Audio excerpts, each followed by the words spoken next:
আজ থেকে হাজার হাজার বছর আগের কথা, যখন পৃথিবীতে মানবজাতির পথপ্রদর্শক হিসেবে নবী রাসূলরা আসতেন, মানুষকে আলোর পথ দেখাতেন। সেই সময় সিরিয়ার এক সমৃদ্ধ জনপদ ছিল আন্তাকিয়া, কিন্তু সেখানকার মানুষেরা ছিল পৌত্তলিক, অর্থাৎ তারা আল্লাহকে বাদ দিয়ে নানা দেবদেবী ও প্রতিমার পূজা করত। এই গল্পের কেন্দ্রে রয়েছেন একজন সাধারণ কাঠমিস্ত্রি, যার নাম হাবিব ইবনে ইসমাইল। ইতিহাসে তিনি হাবিব নাজ্জার নামেই পরিচিত।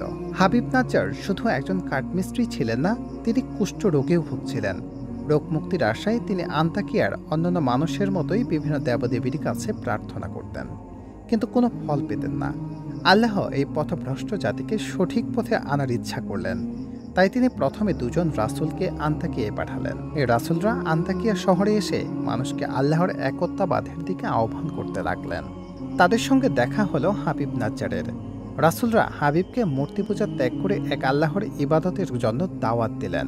হাবিব তাদের কথায় বেশ কৌতূহলী হলেন। তিনি জানতে চাইলেন, আপনারা যে কথা বলছেন তার সত্য প্রমাণের কি কোনো উপায় আছে? রাসূলরা আত্মবিশ্বাসের সঙ্গে উত্তর দিলেন, হ্যাঁ, অবশ্যই আছে। হাবিব তখন তার কুষ্ঠরোগের কথা তুলে ধরলেন। বললেন, আপনারা কি আমার এই দুরারোগ্য ব্যাধি দূর করতে পারবেন? রাসূলরা বলেন, হ্যাঁ, ইনশাআল্লাহ। আমরা আমাদের রবের কাছে দোয়া করব, তিনি তোমাকে রোগমুক্ত করবেন। হাবিব অবাক হয়ে গেলেন।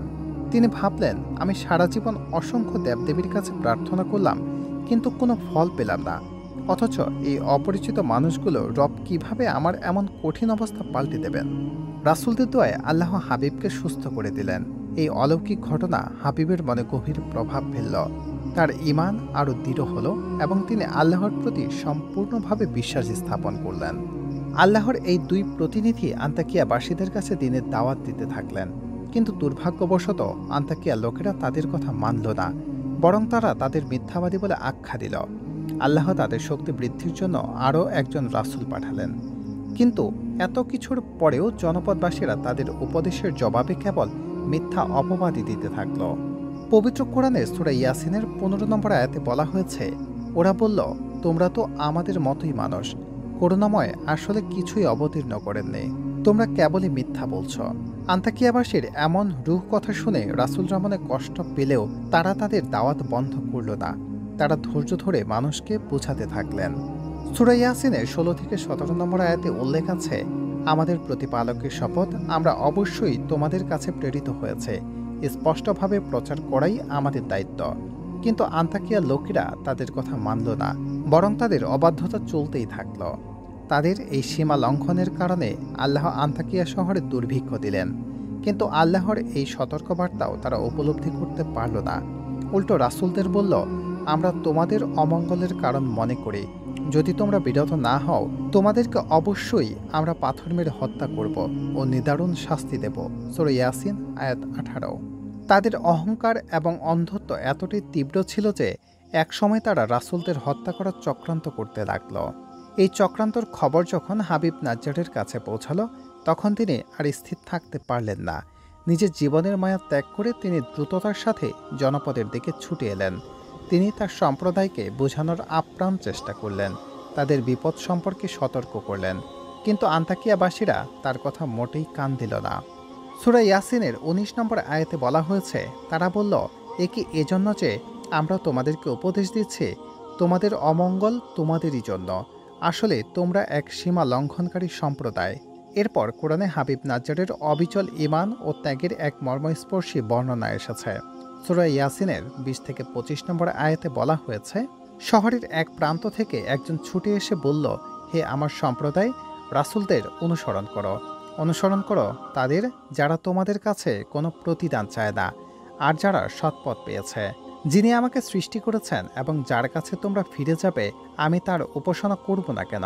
আমি কি তার পরিবর্তে অন্য কোনো উপাস্য গ্রহণ করব? করুণাময় আল্লাহ আমাকে ক্ষতিগ্রস্ত করতে চাইলে ওদের সুপারিশ আমার কোনো কাজে আসবে না, আর ওরা আমাকে উদ্ধারও করতে পারবে না। এমন করলে আমি অবশ্যই স্পষ্ট বিভ্রান্তিতে পড়ব। আমি তোমাদের প্রতিপালকের উপর বিশ্বাস রাখি, তাই তোমরা আমার কথা শোনো। হাবিব নাজ্জার তার সম্প্রদায়ের মানুষের বোঝাতে চাইলেন যে একমাত্র আল্লাহরই ইবাদত করা উচিত। তিনি তাদের বললেন, যারা কোনো প্রতিদান চায় না, বরং যারা সৎপথ দেখায়, তাদের অনুসরণ করা উচিত। তিনি তাদের স্মরণ করিয়ে দিলেন, তাদের সৃষ্টিকর্তা একমাত্র আল্লাহ এবং তাদের শেষ আশ্রয়স্থলী তিনিই। তাই আল্লাহর পরিবর্তে অন্য কোনো উপাস্য গ্রহণ করা চরম বিভ্রান্তি ছাড়া আর কিছুই নয়।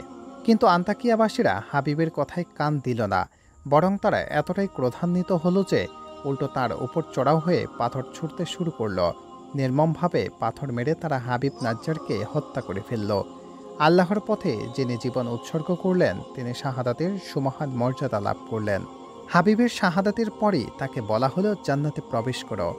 জান্নাতে প্রবেশ করার পরও হাবিবের মনে তার সম্প্রদায়কে নিয়ে এক গভীর অনুভূতি কাজ করছিল।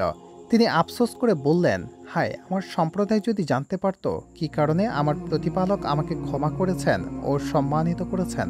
সূরা ইয়াসিন আয়াত ২৬ থেকে ২৭। এই আয়াত থেকে আমরা হাবিব নাজ্জারের নিঃস্বার্থ ভালোবাসা এবং উদারতা দেখতে পাই। যারা তাকে হত্যা করল তাদের প্রতিও তার মনে কোনো বিদ্বেষ ছিল না, বরং তাদের জন্য তিনি সহানুভূতি। তিনি চেয়েছিলেন তার সম্প্রদায় যেন জানতে পারে যে আল্লাহর পথে যারা আত্মত্যাগ করে আল্লাহ তাদের কত বড় প্রতিদান দেন। হাবিব নাজ্জারের মৃত্যুর পর আল্লাহ আন্তাকিয়াবাসীর উপর প্রতিশোধ নিলেন। কুরআনের সূরা ইয়াসিনের ২৮ থেকে ২৯ নম্বর আয়াতে বলা হয়েছে, আমি তার মৃত্যুর পর তার সম্প্রদায়ের বিরুদ্ধে আকাশ থেকে কোনো বাহিনী প্রেরণ করিনি, আর তার কোনো প্রয়োজন ছিল না। কেবল এক মহাগর্জন হলো, ফলে ওরা নিষ্প্রাণ নিস্তব্ধ হয়ে গেল। অর্থাৎ আল্লাহ কোনো বিশাল সেনাবাহিনী না পাঠিয়েই আন্তাকিয়াবাসীকে ধ্বংস করে দিলেন। কেবল একটি বিকট শব্দ বা মহাগর্জনই তাদের জন্য যথেষ্ট ছিল। এই গজবের ফলে মুহূর্তের মধ্যেই সেই জনপদ মৃতপ্রায় ভূমিতে পরিণত হল। এরপর আল্লাহ মানবজাতিকে উদ্দেশ্য করে বলেন, আমার দাসদের জন্য দুঃখ হয়, ওদের কাছে যখনই কোনো রাসূল এসেছে তখনই ওরা তাকে ঠাট্টা বিদ্রূপ করেছে।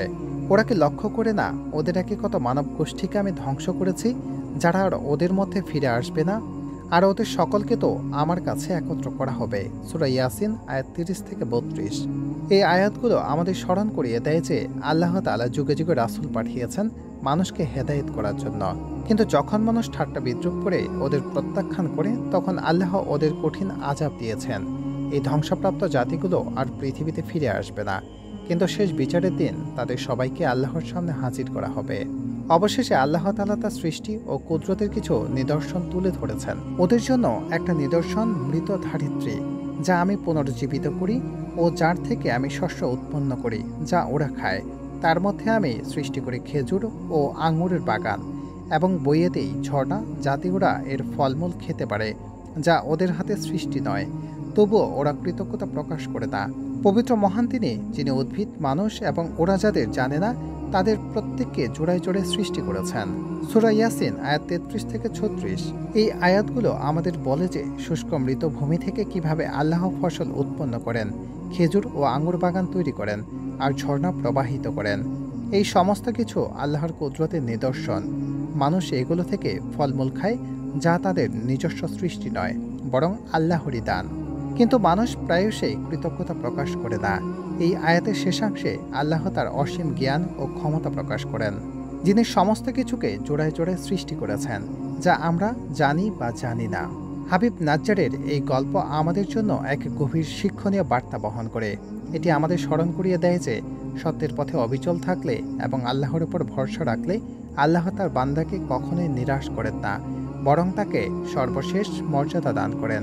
অন্যদিকে যারা সত্যকে অস্বীকার করে এবং সীমা লঙ্ঘন করে তাদের পরিণতি হয় ভয়াবহ। এই গল্পের মাধ্যমে আপনারা কি শিক্ষা পেয়েছেন কমেন্ট করে জানাতে ভুলবেন না। ভিডিওটি ভালো লাগলে লাইক করুন, শেয়ার করুন এবং আমাদের চ্যানেলটি সাবস্ক্রাইব করে পাশেই থাকুন। ধন্যবাদ।